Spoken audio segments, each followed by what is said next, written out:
Hey everybody, welcome to Geeksvana Live. Is it already Friday night and Geeksvana Live? It's incredible, really, isn't it? Thank you very much for everybody for joining us this evening, taking time out of your Friday evening here in the UK, afternoon over in the States, for coming along and having a chat with us. Tonight, we're going to be talking about a topic which has already come up on the channel once this week, obviously with my council versus your drone video earlier in the week. And we're going to be talking with Richard Ryan, who is kind of known as the drone barrister, the drone lawyer, but certainly a drone law specialist. There is a link in the description to his practice, which is Blakiston's, and we're going to be discussing everything really from PSPOs, bylaws, policy, etc. when it comes to council. In particular, the new threat that I would call it, certainly to the hobby, of PSPOs and how they're being used in terms of drones. Now, one thing to very quickly say, first of all, thank you very much, Big Bear, for your $10 super chat. I really appreciate it, Mark. I hope you're very well. Is that I just want to say one short disclaimer, which I always like to do whenever we have anybody from the legal profession coming on, that this show does not constitute any form of legal advice, and you shouldn't take it as such. Every case is very unique, and you should gain advice based on your circumstances. One bit of advice I would give you, myself personally as well, is to get that advice as early as possible in the process. It can make the world of difference, it really can. This show is focused on the recreational flight with your drone, so commercial operations would have a slightly different set of rules depending on the type of flight, whether it's open or specific category and the authorization that you're flying under, etc. So hopefully we're going to answer some more of the questions, and it'll be a nice sort of rounding to the topic, frankly, that we've had going on. So let's bring Richard in. Hello, sir. How are you? I'm very well, Sean. Thank you very much for having me on. No, I appreciate you coming on, especially on a Friday evening. After I'm sure it's been a very busy week. It's very, very brave of you. Yeah, it's been a busy week, but delighted to be here. Thank you. For those who in the audience who don't know you, could you tell us who you are and a little about what you do? Yeah. No problem at all. So yeah, Richard Ryan. I'm a barrister. Have been practicing for I think almost 18 years, and I got into the drone space originally when I was practicing in engineering construction projects, and I realised that drones could be used to gather evidence of what's being built and when. And so I went out, and at the time it was called a PFCO. So I went out and did some training, got myself a drone, and went through the PFCO process. Which I still have current today. And that way I could really understand what drones could provide in terms of data, but also what the responsibilities were in terms of the regulation and also being an accountable manager, which I think is incredibly important, especially if I'm to give advice on it. I think it's really good from that point of view and that perspective to be able to give advice, having done it myself.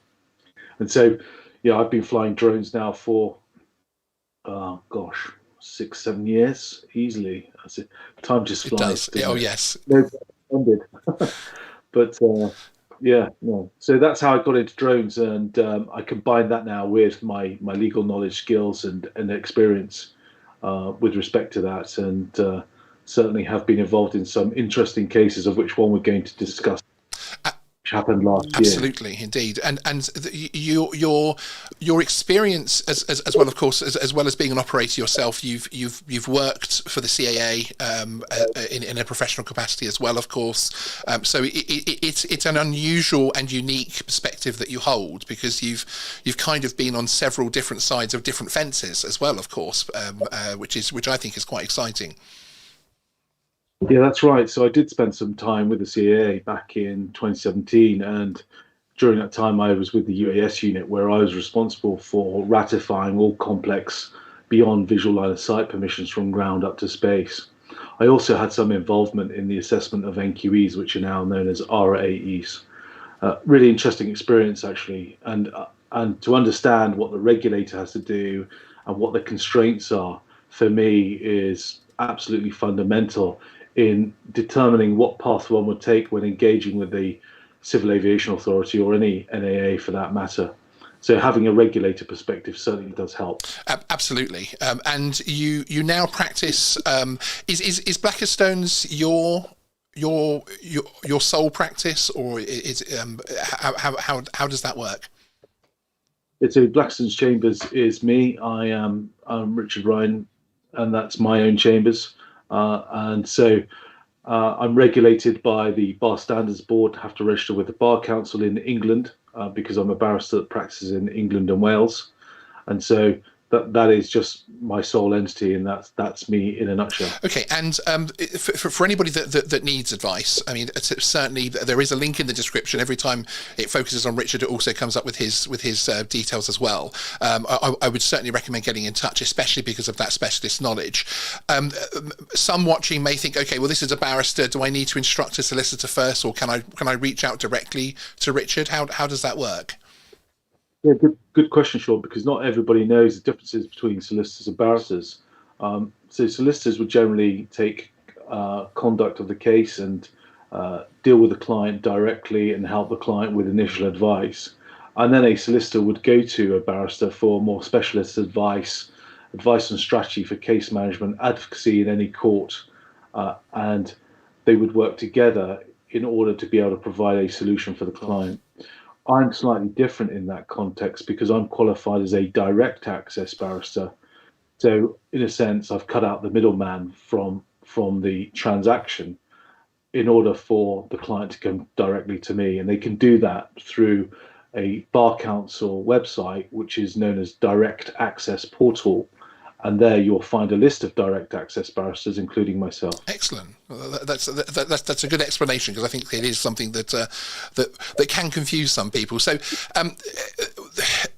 part of your work, of course, now being a barrister, of course, you will work on behalf of who instructs you. So again, one of the reasons why I think having conversations with professionals like yourself, one of the reasons why it's so interesting is because, again, you do work for you have worked on behalf of local authorities before, and of course you have worked on fairly famously last year a client fighting a PSPO as well. So again, that there is that unique sort of overview of the conversation, which I think is interesting. But that's probably where we should start, really, with your the case that you had last year, and the public space protection order, and I think you've actually got some slides to run through with us as well, which will help us all understand what is an important area for drone flyers at the moment. Yeah, that's right. So I'll start sharing my screen, shall Excellent. I? And let me know when you can see that. Okay, I just need to make a change my end, actually. Bear with me just 2 seconds. Okay.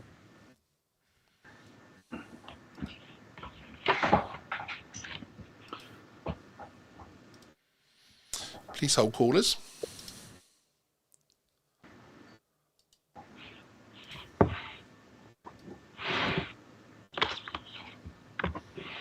So while you're sorting that Thank out, you. I'll give an explanation. So ultimately, this was a case really that was around community protection notices and public spaces protection orders, which you've heard Sean mention. They fall in a suite of antisocial behaviour regulations that local authorities can use, and indeed the police can use also. And so what they've now got a number of tools to regulate and control antisocial behaviour within their local jurisdiction. And what we have found is, in this particular case, was the use of a community protection notice to prosecute a drone pilot. Right, yes, and it is now showing on screen for everybody, so... Brilliant. Thank you for filling there. You can add professional co-host, YouTube co-host to your CV, I think, after that. I don't think I can stretch that far. Sure. I wouldn't say professional, that's for sure. Plucky amateur. Okay, so just breaking into it. So forgive me, some of these slides will be a bit wordy, but I know that you can track back and pause Absolutely. The slides if you want to watch them. So really, what is a community protection notice? This is, as I said, this falls under Antisocial Behaviour Crime Policing Act, and it's a notice that can be used by authorised persons. And so who are they? Well, a police constable, for one, who we've already mentioned, so they can issue these, but also a local authority. and it's looking at an area where they consider, and I'll come to legal tests in a moment, what antisocial conduct has been taking place, and the local authority is defined. As you know, in England, we have a few definitions to what a local authority might be because we have different structures for councils. And so here, they have traditionally taken the lead for the use of community protection notices because they're at the forefront of dealing with local issues. And it must be said, actually, that the design around antisocial behaviour crime policing act, when you look at the Home Office guidance, is all about controlling, for example, somebody leaving their rubbish in their garden for 3 months next to yours. You know, that's considered to be antisocial. Or, you know, rough sleepers, or, you know, noise of teenagers in a park, or, you know, antisocial behaviour in a car park late at night. Or, you know, that kind of thing. It was never envisaged at all to be able to be used to control drone pilots from, you know, doing their work, especially, you know, the commercial ones. I know that, you know, this is more designed for the hobbyists, but in commercial guys and girls who are trying to earn a living and put bread on the table are now potentially prevented from doing that. This mechanism, which really is a bit shocking, because my view is that councils are using this without really considering what the impact is, and we can talk about that a little later. So what was the policy in this particular council's case is, as you can see on this slide. And what's really interesting here is that first line: drones or model aircrafts may not be flown from or above any council owned or managed land without permission. So not only are we talking about taking off and landing on council land, here the local council is seeking now to control the airspace above it. Incredible. So by preventing you from doing it. So what we consider to be a national state asset, as in the airspace, and it being equitable to all users as defined by ICAO. Now we've got a local authority saying, well, actually you can't. And not only is it by council owned land, you've now got to be able to work out what managed land is. Yes, which is a huge question, because of course, when our video earlier in the week discussing this topic, a lot of people have said, well, hang on a second, you know, council land is surely is public land, as in, you know, a public park is, although technically, you know, managed and controlled by the local authority, surely that is public space that they can't restrict in that way. Yes. Well, this is it. So it's not always immediately identifiable what is council land and what isn't. And in this particular case, the drone pilot was actually taking off from a car park, but there was no paying display, there were no signs, and the car park was annexed to a park. So theoretically, one could assume that it was council land, but the council have not, in this case, made any visible signs to demonstrate that it was. Yes. So now I understand the council, that car park is paying display, so it'd be immediately obvious that that's owned by the council and operated by, you know, another. Absolutely. Because, you know, it's for the purpose of car parking. And so in this policy also, there was no discrimination really between recreational and commercial requests. Everybody had to apply for permission. Which is a step above again, because of course I think a lot of commercial flyers are used to having to jump through hoops in terms of gaining permission for commercial flights with some councils, but recreational to have that level is just a step above. It's incredible. Yeah. And here you've got the risks that you would expect to see a council come up with to justify the policy. Yes. But what I haven't got on this slide is actually they also requested a copy of your insurance, your flight plan, your operational authorization, and all the documentation that even a recreational user wouldn't have. And because they didn't discriminate between the two, a recreational user, in order to gain permission, would be asked for that information. Incredible. Which is, you know, to ask a recreational hobbyist, a hobby flyer of a model aircraft, let alone a drone, what their flight plan is going to be, is an impossibility. yeah, it's unbelievable, right? It's not. Yeah, it is impossible, and it's just it's how can you do that? You simply can't. So, and the final arbiter, the final decision making is actually the council's legal office. So if they say no, you cannot fly.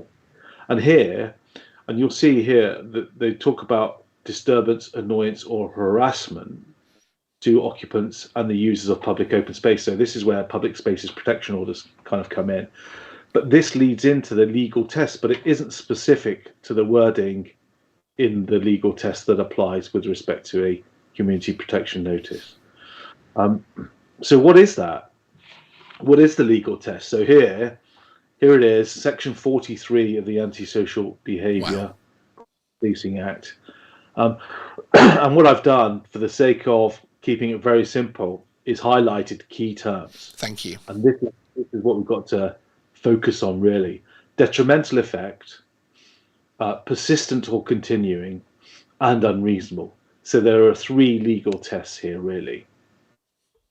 In the PSPO, there's an additional one where they have to actually justify the restrictions imposed, but it's pretty much the same as this, Sean. Same kind of language and the same kind of test. Incredible. So all this antisocial behaviour, as I said, there's a suite of regulations. They are all underpinned by this, essentially. And so what they're saying is, well, the drone's going up and down all the time, or, well, it won't be all the time, is having a detrimental effect on the quality of life of those in the locality. But what about helicopters? They can fly over anybody's house. What about a microlight? Yes. All these other air assets that make noise, are they having a detrimental effect? No, is it indeed? Absolutely. And to be able to put somebody flying a drone, either commercially or recreationally, into annoying, persistent, or continuing, or unreasonable, I cannot see how that's possible. It's incredible. I can't see where they would find the evidence to be able to add drones into something like this. Well, the evidence is a really good point, Sean, because the council, in order to put a PSPO in, for example, need a degree of evidence to justify why those restrictions are being imposed. And there's a court case, which I come on to near the end of these slides, which talks about the serious nature of a community protection notice and what it actually means to people when they impose this restriction on the liberty to do something, right? And if we look at the second point there, persistent or continuing in nature, as we know, drones aren't persisting or continuing because they're limited by meteorological conditions and primarily by battery life. Yes. They go up, they fly 20 minutes, they come down, a couple of minutes to change the battery, up they go again, and you're not there all day. So how do we define what's persistent or continuing? That's really difficult.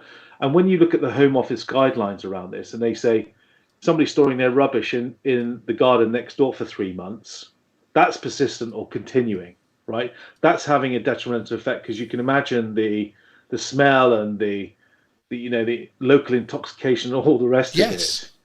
All that kind of pollution. Absolutely. That's having a detrimental effect on the quality of life. Not somebody just flying their drone around a park or above council land.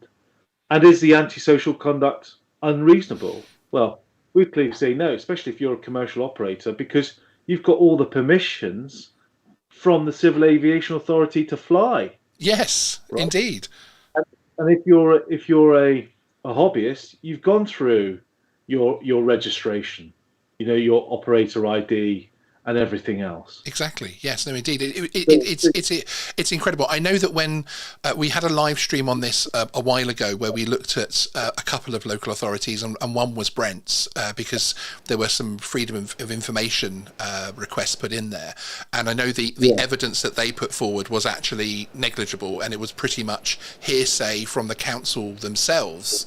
And they had witnessed people flying in what they felt were too strong a wind and that type of thing, which again, to me, it just baffled me that could stand up to any kind of peer review. Yeah, absolutely.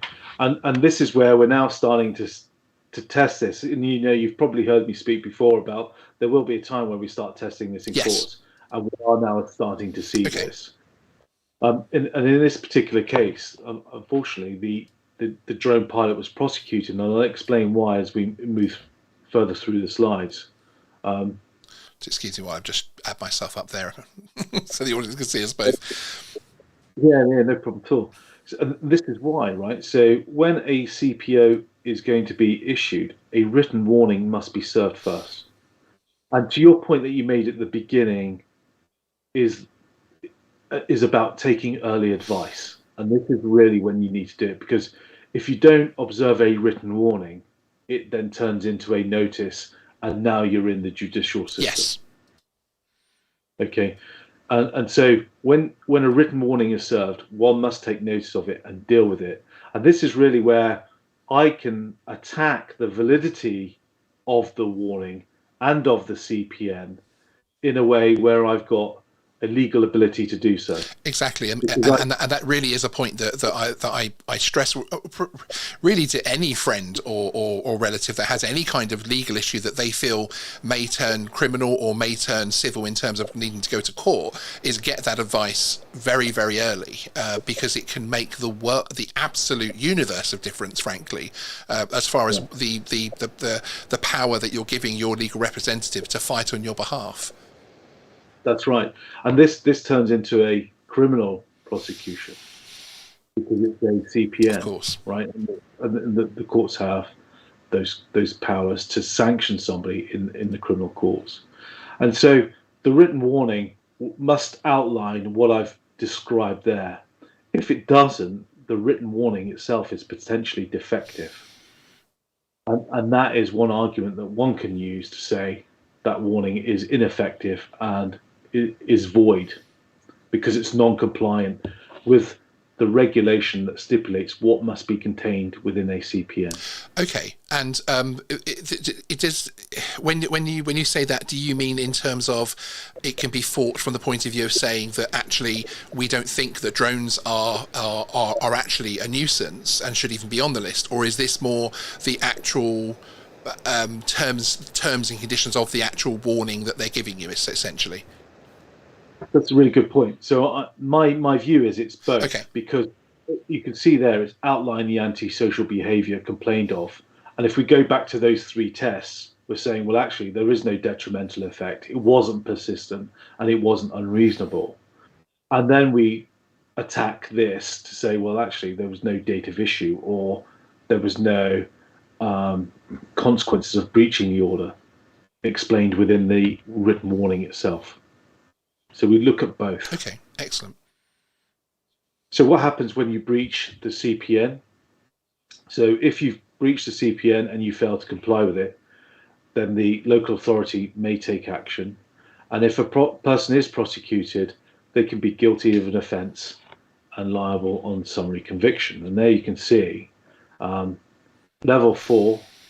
So they have different levels within the fine system. And level 4, I think, is up to £5,000. And as we know, many commercial operators have formed a limited company, so they can be fined up to £20,000. Crikey. So you're a limited company. You've just started out, set yourself up. You've gone out and bought all your drone kit, and now you want to make some money and get a return on that investment. Yeah. You get slapped with one of these. You didn't take any notice of it. You just thought it was like a parking ticket, threw it away, and then next time you go to the same location, because you could be, doing the same survey on a regular basis now. We're starting to see that a lot more, aren't we? Where clients are telling you to set up, month in, month out to record what's being built. For that regular update of data, suddenly you're now hit with a CPM. Which is incredible. Now, does this if I received the warning notice at the car park in question of the legal case that you were involved in, and then I then flew elsewhere within the PSPO's area of that local authority, would they have to start again with a warning, or essentially are all the areas as one as far as their action is concerned? That again is an excellent question, Sean, because you'd have to link back to the policy on which they're justifying the basis of it. Right. In the CPN, they referred expressly to the policy that was in place. And as you saw at the policy, it was all council land or managed land, right? Flying above it or taking off and landing from it. So which again is quite a significant issue, especially for commercial or recreational, who are often active within their own area. Of course, recreational pilots will be, because you're now on a warning letter. You're now on the warning notice for your entire region, which for the entire area, which all the parks which you may frequent, which is incredible, because you're on that hair trigger, as it were, now. Yeah, absolutely. And here at the bottom of the slide, there is a defence, a statutory defence, and that's if you took all reasonable steps to comply with the CPN, or there was some other reasonable excuse for your failure to comply with it. Now that is not defined. We don't know actually what that means in terms of interpretation, simply because we've got no case law on it. But if I was to look at this from a drone pilot's perspective, it is clearly not flying at all until I've got the permission, or I've been granted it by the local authority, because the CPN related back to that policy. Now, as we know, you pick up any council policy from one council to the next, they're all different. Yes. Okay, so you could be one moment flying in Surrey, one day, the next day you're flying in Northumberland in a different council, and you don't know what the policies are, or if you do, they're going to be very different, is what I would say. And so, yes, absolutely. But the CPN will only apply to that one council where it's been issued. Okay, so if you fly in another jurisdiction, as in another local authority, they would have to then issue you with another CPN for that. Okay, excellent. If there's some other reasonable excuse for your failure to comply with it, what does that actually mean? And when I look at this, I think, I would have thought, if I'm a commercial pilot, I'm ratified by the Civil Aviation Authority to fly. Look, I've even got reduced permissions because I've done an operational safety case, which attaches to my operational authorization, which demonstrates clearly I am a responsible pilot. I've got insurance. That directly conflicts with the policy that the council is using to enforce under a CPN. Yes, no, indeed. Would a reasonable excuse? I mean, this will sound like nonsense, but I know my audience, and yeah. Would a reasonable excuse be that actually the notice in itself is unreasonable, and it is unreasonable to have drones on the PSPO in the first place? Would that be a tough fight? It would at this stage. So if we do that at the warning notice, as I said, there's a legal route to doing this. So you can challenge a community protection notice or a PSPO in the High Court for its validity, and you can ask the High Court to revoke or change it, or you go separately to the court and seek a judicial review. So those are the two mechanisms by which I would challenge this. And once we get to this point, and this is it, if the council now have evidence that you've flown even once, the courts take a strict view in the fact that you failed to comply with it. And this is what happened in this case. So we flew twice more or three times more. We were hit with the CPN on the basis we failed to comply. And that was it. And so the court found this particular drone pilot guilty of the offence of failing to comply with a community protection notice. So, and just to put that in context for the viewers, in real term views, we're talking about somebody who is a qualified commercial operator, flying with insurance, flying within, as there was no evidence to the contrary, flying within his operational authorization, flying a legal flight, and he now finds himself at the mercy in the courts of a council policy backed up by a PSPO because the council have decided that drone flight is a nuisance. That's correct. And this is what I managed to prevent happening. Excellent. So the local authority, not only when the drone pilot was found guilty, asked for the highest possible fine, which I got significantly reduced, they also asked to seize all of that drone pilot's kit and equipment. which I also got thrown out. And we're talking about thousands of pounds of equipment here. Yeah, Really I not mean, grown, yeah, yeah. professional grown. Business-ending Well, stuff, really, isn't it? It's the kind of thing that's going to put a small operator out of business. it absolutely is, and because if they seize it, there's nothing in here that says it can be returned, Incredible. which is slightly different from the Air Traffic Management and Unmanned Aircraft Act and the police powers contained therein, because the police do have the power to seize drone equipment, but they can only seize it for as long as is necessary for the purposes of an investigation, which is not defined again. So one in that circumstance would have to go to the Crown Court and ask for permission to overrule the police decision on with respect to that particular police power. So what we've got is now the local authority inadvertently, through the powers of a PSPO or community protection notice, having the ability to attempt to seize equipment. And this is pre-conviction, but there's also post-conviction. So they have the power again. And this is what they went for, an order forfeiture. And that's what they applied to the court for, which is what I got thrown out. Excellent, well done.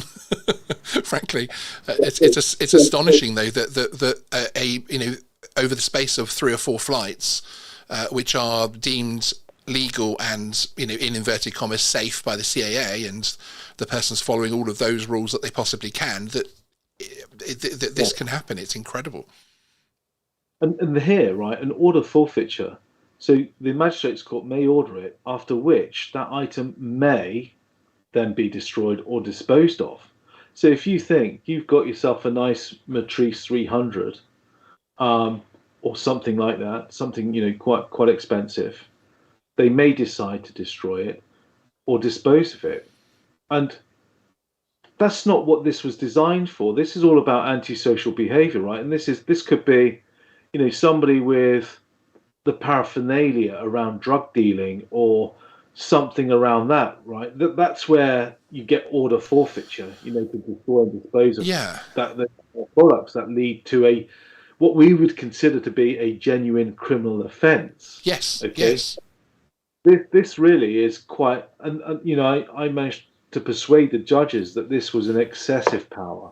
It was onerous on top of fining the drone pilot, and so thankfully in this particular case they did not order that. Because obviously the other thing which sort of springs to mind as well, of course, is that if there was anything wrong with what let's say and I know this wasn't what the drone pilot was doing, but the drone pilot's taking off and deciding to fly over local schools or flying close to people's houses to look in their windows, etc. But we have enforcement. We've had the MPCC police counter drones team on this channel explaining the police powers and explaining what will happen. We have criminal enforcement to stop people doing the wrong things with drones already, but this feels like this is almost sort of doubling up on something that's already catered for by arguably more experienced people, because of course the police work in collaboration with the CAA. They have those powers deferred to them by the CAA. Yeah, that's right. And doubling up is really a key point here, Sean, because when we look for more mature regulation, we look at bylaws, and that's what we're more familiar with in terms of how the local authority controls a space, right? When a local authority institutes a new bylaw, they must go out to consultation, and they must not duplicate existing law for the benefit of the local authority when there are already legal mechanisms in place. And so we haven't yet seen, I don't think, any bylaws directly related or referring to uncrewed aircraft, or we do see it for model aircraft, because model aircraft as a term has been around a lot longer.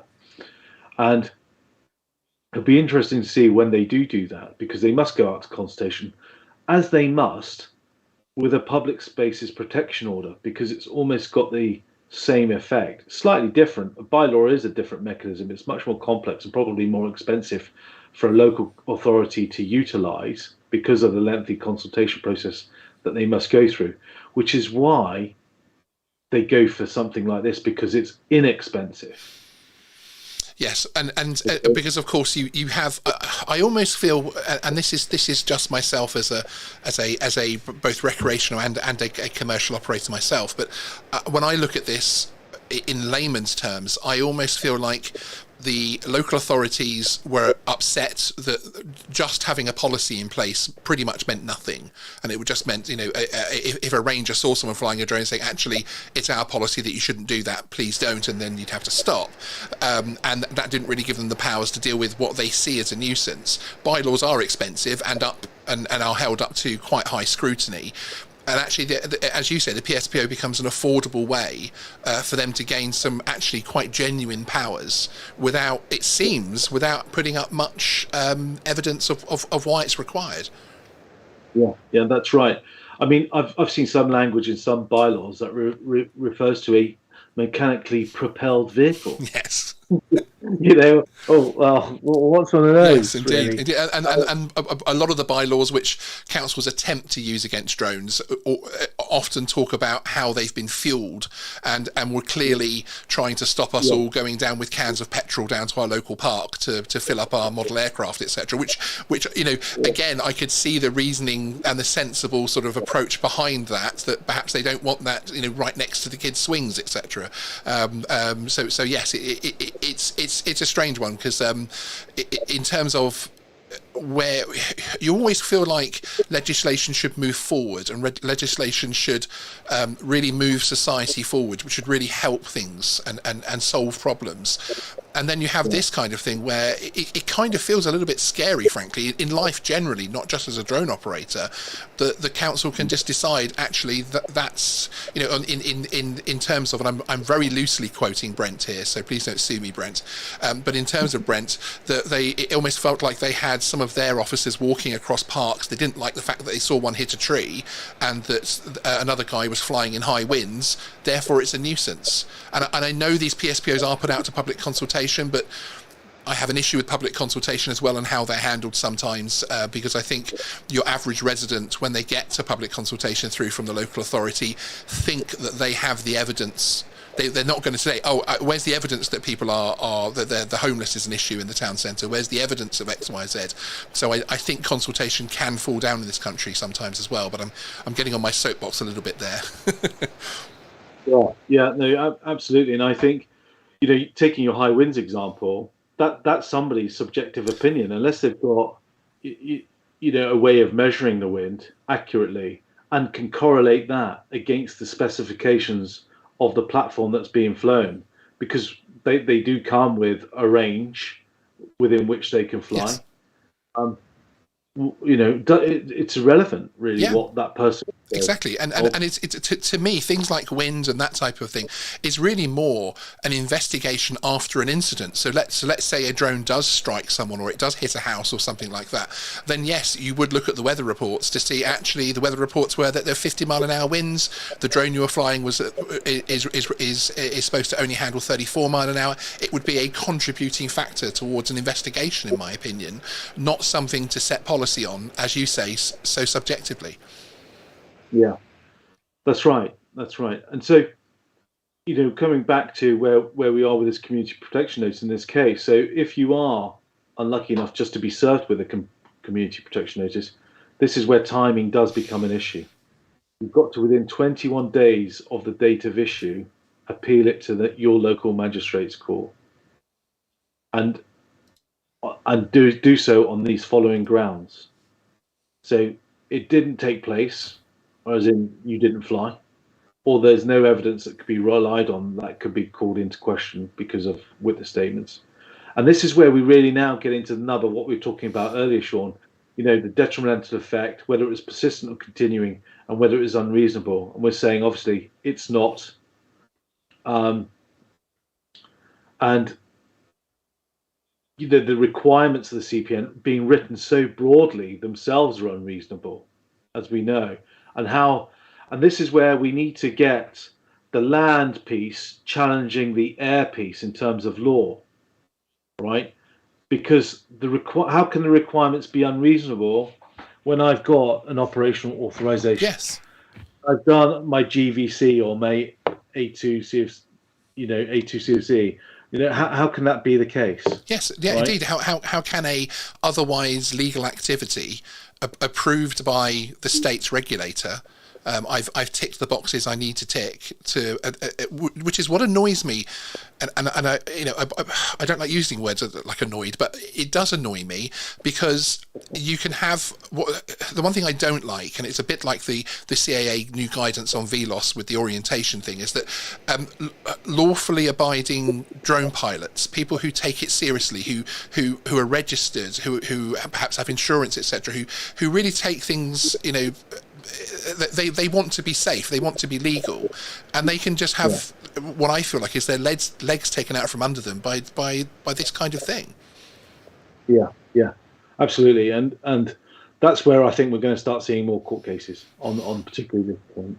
But if there is a CPN out there that somebody's been issued and they're still within the 21 days, get it into court. It's quite a simple process. And to the point earlier where you asked me, would we challenge it on the basis of what's written within it or the defect? As you can see, if there's a material defect or error, then we can challenge it as well. And that's why I said there's both points, right? And of course, if the CPN was issued to the wrong person, because they've got to ask for your name. If you don't give them your name, then that's a problem for the local authority officer. Now, that was one of my questions in terms of because again in my video I did say, look, if somebody from the local authority who isn't hasn't have the warrant card and everything else like that isn't saying give me your details, then personally if that happened to me I might just walk away and get in my car and say no thank you. But is there a situation where, for instance, if you refuse to do that, would the police then be called to insist that you give their details, etc.? Because I know that the PSPOs are something which are implemented in conjunction with the local police, aren't they?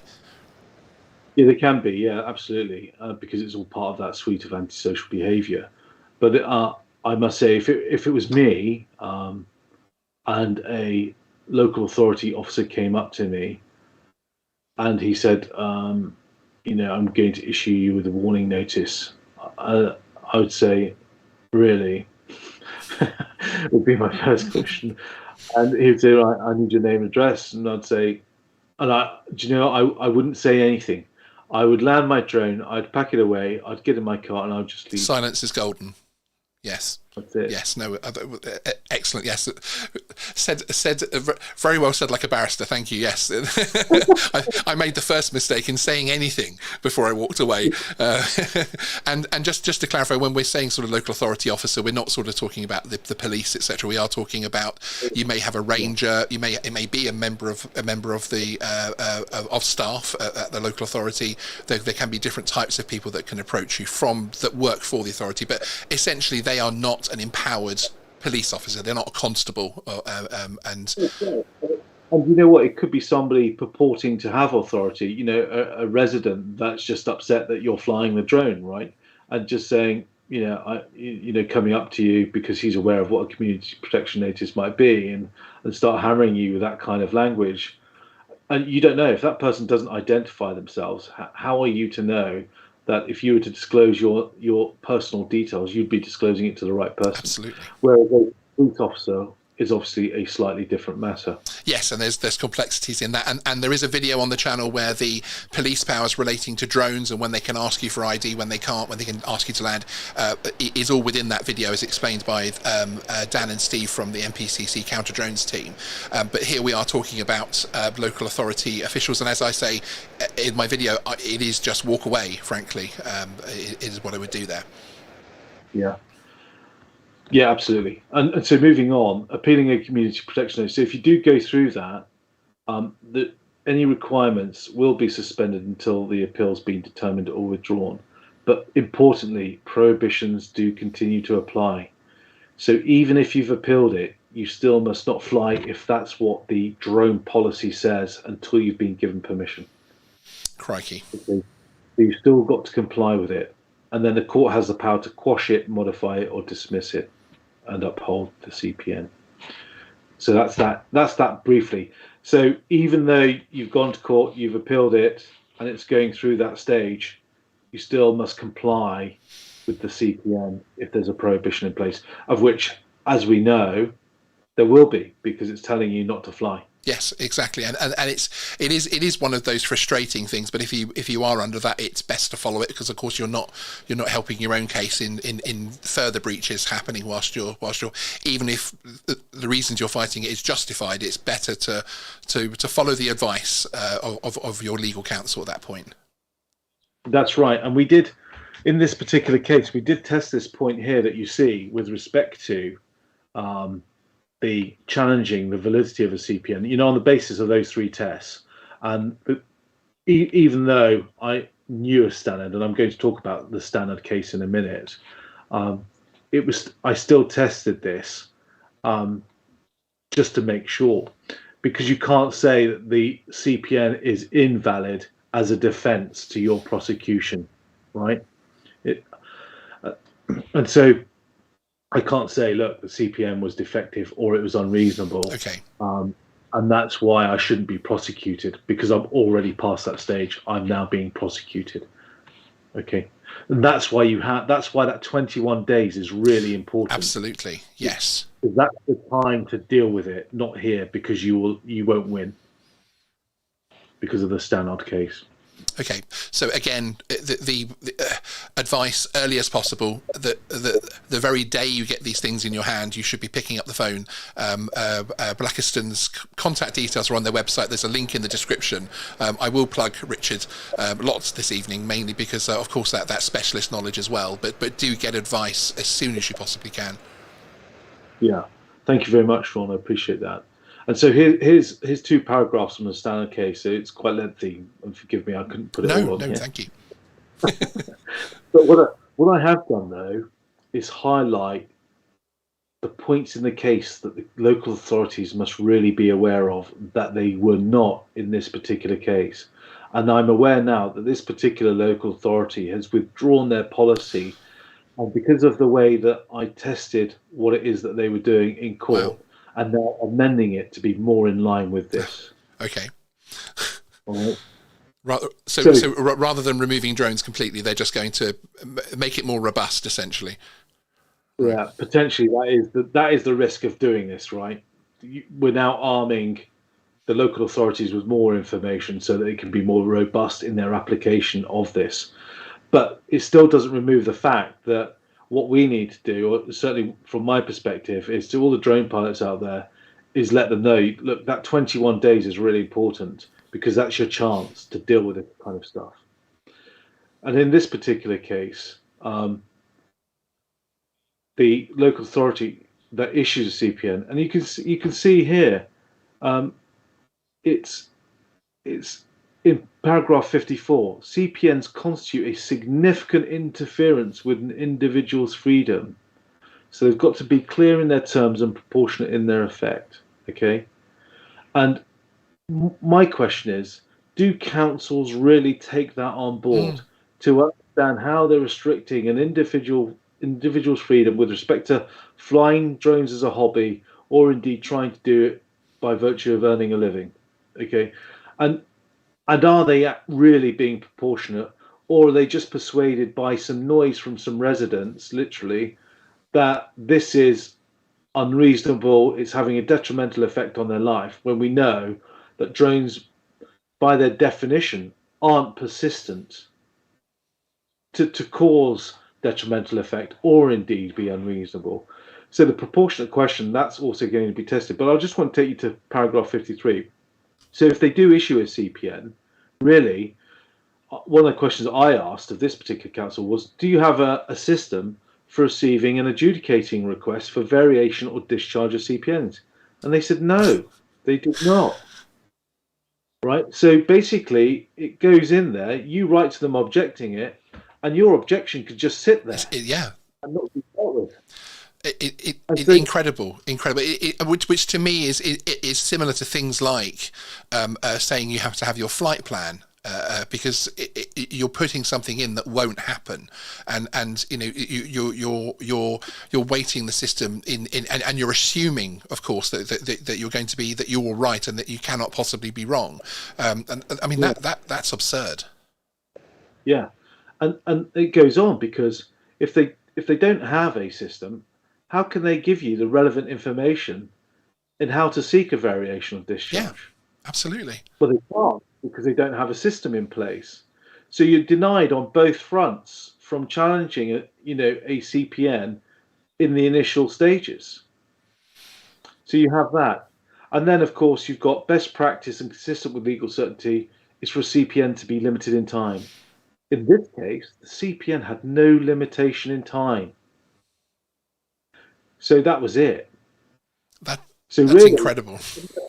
And this goes to the proportionate piece, yes. right? And the PSPOs are valid for 3 years, but they can be extended another 3 years. And I think that's similarly for community protection notices. So at some stage, they must have that 3-year time limit on it, because if it's overly excessive, then that's obviously another point for challenge. Yes, legally. Yes, absolutely. Yeah. It's not proportionate in its effect. Okay, and then finally, and consider with care the prohibitions and restrictions imposed to ensure that they go no further than is necessary and proportionate. And you can understand this from the point of view of the rubbish scenario, or teenagers late at night in a car park, or that kind of antisocial behaviour, or graffiti. Yes, where there is evidence where that's causing a nuisance and a problem. Absolutely, I've had it in my local town centre where certain measures were put into place under the PSPO, and it was announced on Facebook by our local Heath police department, and there was lots of supportive comments, because people were like, great, excellent, we're doing something about it. And of course it's being used in the right way. It's being used in what a PSPO was designed to do, which of course is protect people and improve life, and so therefore it was supported. But to use it like this is just incredible. Yeah, I mean it is incredibly onerous as a restriction on an individual's freedom. Even individual's freedom, looking at it both ways from a hobbyist perspective, all you're doing is flying probably a mini drone around a park to have some fun with it, or even with your VR goggles on, and you're doing the good stuff, or you're genuinely trying to earn a living, and the final decision rests with the council in this case as to whether to give you permission or when you apply for it. If they say no, and say, for example, when you do your risk assessment, the only safe place for landing or takeoff, because of the distances involved, could be a car park or a park which you can segregate off, as one would do, as described in the risk assessment. And you've got to fly from council land in order to do, your roof survey, or to take some pictures of, a wedding party leaving a church, or yes, the 1,000 use cases that we know of now that drones can be used. You're now potentially prevented from earning a living because of a regulation like this, which is phenomenal. It really does blow me away. It's incredible. Is that the final slide? It is. So I'll bring us back to this so that people can see our smiling faces a little bit more clearly. But thank you very much for presenting that to us. It was mind-blowing, frankly. It opens up obviously many questions, which I think one which has sort of stuck in my mind a little bit when following actually my last live show when I talked about Brent's PSPO, is actually how do these things get verified? So I'm aware, obviously, that they go through a public consultation locally, so that obviously residents can object and that type of thing, and within there it will list the various the various items, the various points that they want to add as a nuisance. But is there a rubber stamping? Does this have to go to the courts, for instance? So once I'm a local authority, I've gone through public consultation, the public have unanimously backed my PSPO with drones on there. Yeah. Does that now does that document now have to go to a court or to somewhere to be ratified or verified? No, it doesn't. Right. It does, of course, Sean. So this is the power of the local authority. But really, when they go out for early engagement on whether a PSPO is or should be drafted, they need to go to the Community Safety Partnership Strategic Assessment. They need to look at police data on crime and antisocial behaviour. Even calls to 101 or residents' logs and photographs of antisocial behaviour. Data on previous orders or mapping problem areas or CCTV. And reports from council staff and park wardens as well. So they've got to go out to the wider audience for that kind of consultation, but also look further. If they're looking at restricting drone pilots as they are, they should also be seeking to include those within a PSPO to make sure it's proportionate as to what we just talked about earlier. So, and that's why the legal challenge is in the court. Yes. So you do have the 21 days to go back to the magistrates' court to challenge a community protection notice, for example. A PSPO, likewise, you'd be challenging that either in the High Court or by judicial review. Which it's incredible, and obviously, the thing in the back of my mind here as well, and talking at a recreational level, which many of my viewers are. Bruce Simpson XJet is in the chat, who of course is a very famous YouTuber, of course, and we all know and love Bruce well. But at his core, he is a recreational pilot that goes and enjoys his hobby, and it shocks me that somebody that can be doing something in a safe and legal manner can cross the road into another borough, into another council borough, and suddenly effectively be treated like a criminal for carrying out illegal activity because somebody with less qualification than them, so less experience than they have, has decided on a policy. Basically, that's the shocking thing, because I doubt that there are many aviation experts sat within most of these local authorities, frankly. And that's the thing which shocks me with the list of things that they ask for. Who is assessing that? Who is saying, okay, actually that is the right level, that is EC compliance insurance, that this person has the right level of insurance. Okay, that drone's quite big, so actually they're going quite close to this, and I'm a bit worried about how could they possibly assess it? It's mind blowing. Well, yeah. Well, this is it, and it's all about. I think it's all about earning some money. So I challenged one of these when I flew a drone once over a Scottish monument, and it said no drone zones, no drone zone all around the car park and everything else. And so I phoned them up and I said, "What's all this about?" And they said, "Yeah, it's a no drone zone." I said, "Okay, so what do I need to do in order to fly around the monument to take some great shots?" "Well, you need to tell us what the purpose is, first of all." Okay, so I told them. I didn't have to, but I did. "Are you registered with the CIA?" "Yes, I am." "Okay, so we need all of your documentation." I said, "Oh, okay, so how do I give you that?" "Well, what we'll do, give me your email address. We'll send you a form. You fill out the form, send it back with a £200 fee." So, and what it was a form for those big film studios doing the filming with a drone bolt on the end. Yes.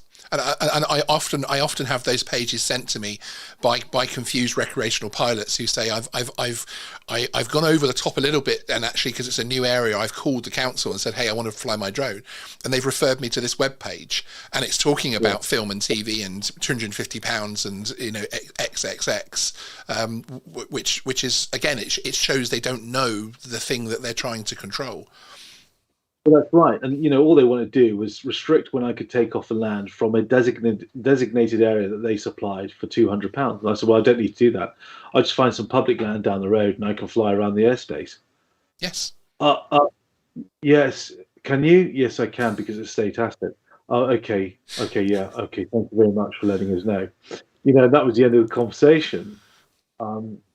So there's a lot of inconsistency in terms of messaging, that's for sure, and a lot of inconsistency in terms of the application of policies that we're seeing around the UK by local councils.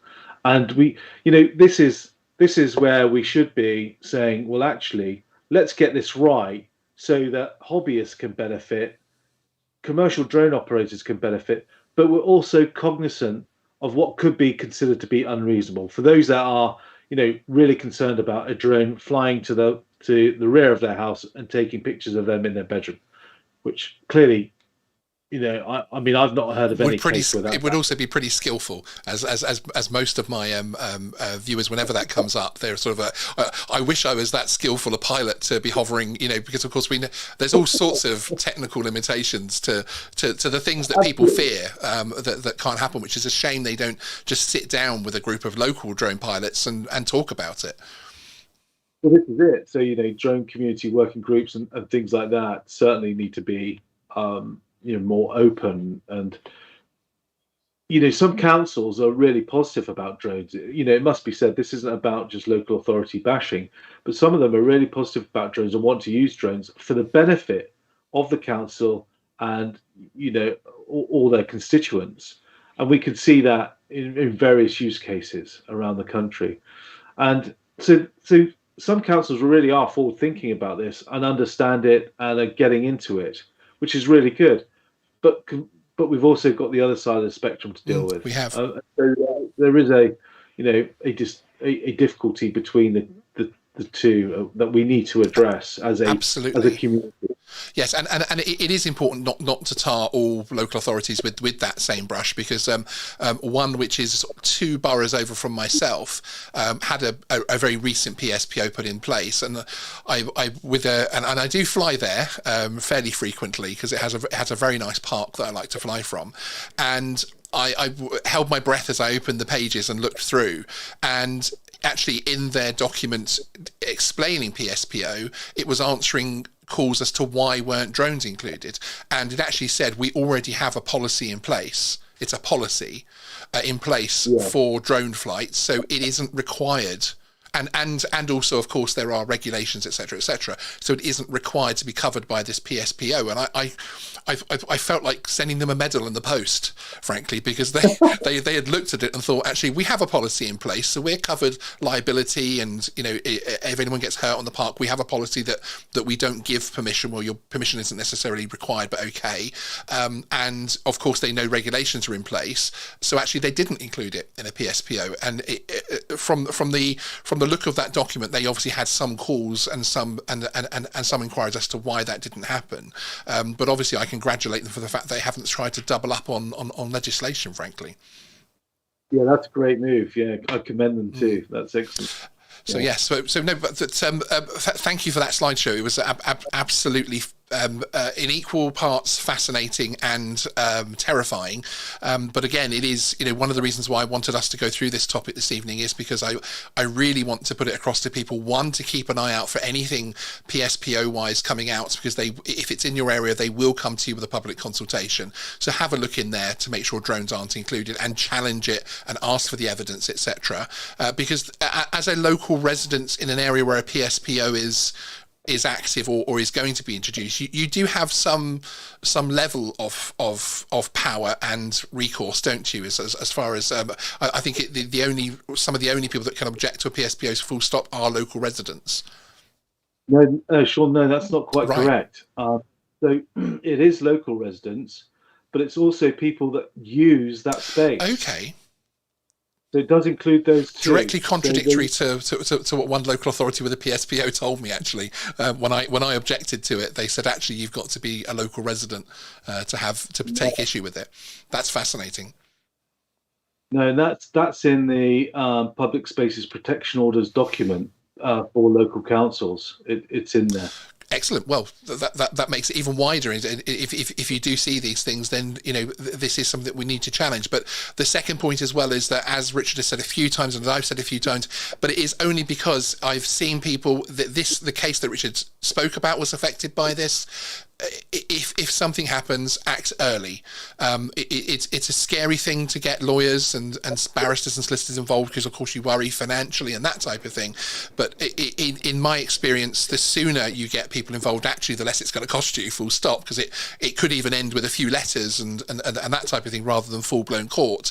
But the more you let these things drag on, the less rights you have automatically by allowing timescales to lapse and that type of thing. So it is the one thing I have to really reinforce. And as I've said a few times, there is a link to Richard's details in the description. I would wholeheartedly recommend, as someone that's been in the drone community for a few years now, I've heard nothing but absolutely fantastic feedback from all sides of the different fences about Richard. So I can wholeheartedly recommend that, frankly.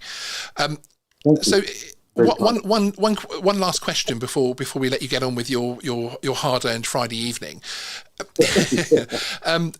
In terms of council policy, because of course PSPO and policy can sort of blend in terms of, if you speak to a council, they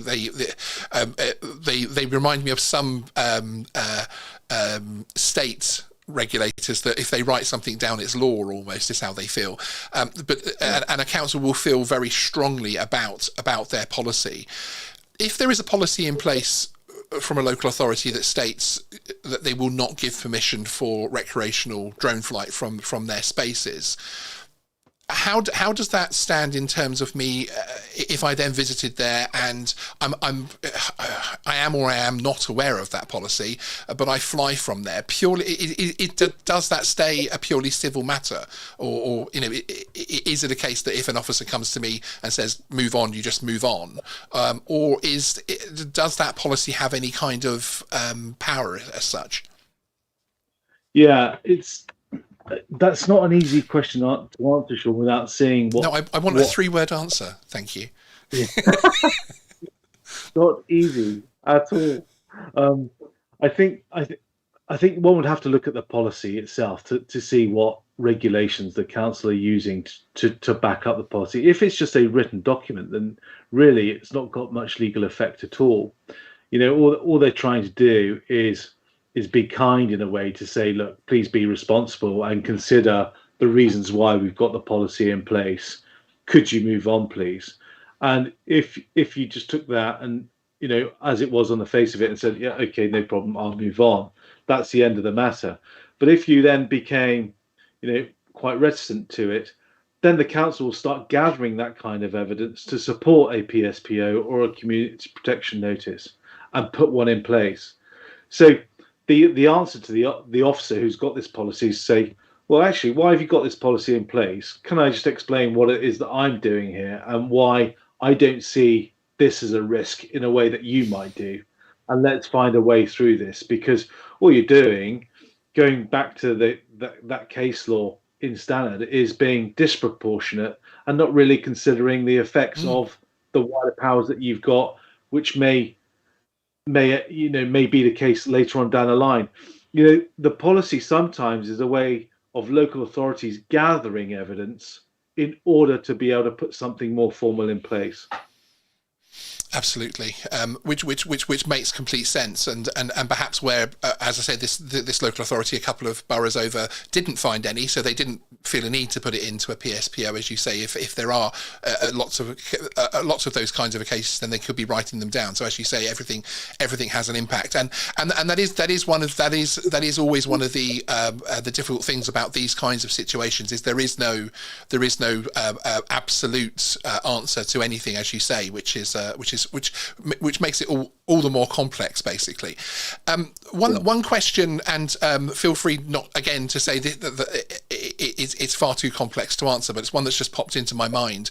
That if I were to go through the process that your client has just gone through, would I expect to be paying in legal fees alone? Would I expect to be paying 5,000, 10,000, 20,000? I mean, what kind of financial impact could one of these CPNs have on me as an individual? Yeah, I mean, Sean, it could be quite significant, because especially if you are fighting it in a trial, because all your defense case statements have to be prepared, all the witness statements from the prosecution have to be examined, your defense statement has to be submitted to court, so documents do have to be filed into court on time. There are case management conferences that have to be held with the court in order to be able to conduct the trial efficiently. And then you get to the point where you have client conferences and you have the trial itself. in court on the day. Course. So there can be quite an expense to it. Which does come back to the be early type of thing as well, doesn't it? So it's avoid. Yeah, I mean, not wanting to do myself out of any business, but if you get in there within that 21 days and challenge it, and sort some advice, then it would be far more economical than it would be later on down the line. It's probably the best way of dealing with that. But yes, I mean, it could be considerable. Which again, I find incredible, and I think it's something that is a real concern, because where does it stop? It's drone flight today. What will councils decide is a nuisance next year? What will be the next thing that I enjoy that they decide they want to monetize? I think what you'll start seeing as urban air mobility starts to increase, and we start seeing, the drone taxis of the world and everything else, local authorities are going to become much more involved from a planning perspective as they give permission for urban airports and all the rest of it. And then we're going to start seeing more deconfliction with people flying drones to do hobby stuff and all the rest, and commercial work around that too. So, the airspace is going to become a lot more complicated for local authorities, and to regulate the concerns of their constituents. It's going to be an interesting development over the next few years with respect to how land law plays into air law and vice versa. Yes, indeed, because I know that there are some concerns that local authorities see almost controlling the air through controlling the land as a way to obviously be part of that pot of gold that many people see AAM as, and it's upsetting again to hear those three letters come up in the drone hobby in the UK again, but it is something which is coming, and it is something which is going to affect all of us, frankly. So thank you again for joining us this evening. I really do appreciate you taking the time and for running through the slides again. I really appreciate it. And we'll look forward to having you on again soon. Yeah, thanks very much, Sean. Thanks for having me along. Really enjoyed talking to you, and hopefully we've been able to educate a few people on some really important issues. Yes, indeed, exactly. And again, thank you everybody for joining us. And as you're leaving, we've still got 120 people watching, so as you're leaving, if you would all mind hitting that like button on your way out, it does help spread this message even further. I would really appreciate it. And we'll see you next week. Next week we'll be talking about how to start and build and grow a drone business with Graham Degg and Matt Williams, our senior editors on the channel. So there's going to be lots of that sort of discussion next week, so perhaps a slightly more positive one, but this week has been talking about the councils, etc., but it's been an important week because it's stuff that we all need to know and stuff that we need to be aware of. But thank you everybody, and I'll see you next time on Geeksvana. Bye bye.